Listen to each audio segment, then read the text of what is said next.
નગર પ્રાથમિક શિક્ષણ સમિતિની ઘોર બેદરકારી સામે આવી છે। 20 વર્ષથી નથી થઈ શાળાનું કોઈ ઓડિટ। જામનગર કોર્પોરેશનની નગર પ્રાથમિક શિક્ષણ સમિતિમાં અણઘડ વહીવટનો વધુ એક કિસ્સો પ્રકાશમાં આવી રહ્યો છે। શિક્ષણ સમિતિ હસ્તકની શાળા નંબર 19નું વર્ષ 2004થી એટલે કે 20 વર્ષોથી ઓડિટ થયું જ નથી।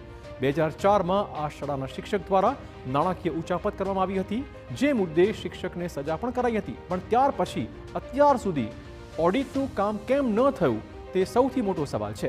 આ ગંભીર બેદરકારી પર ઢાંક પીછોડો કરવા માટે શિક્ષણ સમિતિના અધિકારી દ્વારા અગાઉ 10 સભ્યોની કમિટી બનાવાઈ હતી, પણ કોઈ નક્કર કાર્યવાહી ન કરાતા કમિટીની કામગીરી માત્ર કાગળ પર હોય તેવું લાગી રહ્યું છે।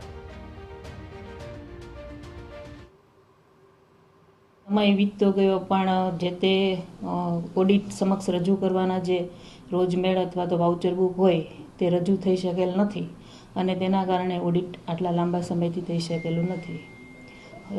તાજેતરમાં પણ આ બાબતે આચાર્યશ્રી સાથે સંકલન કરવામાં આવેલું છે, નોટિસ પણ આપવામાં આવેલી છે અને શક્ય હોય તેટલું જલ્દી પૂરું થઈ જાય એ પ્રયત્ન પણ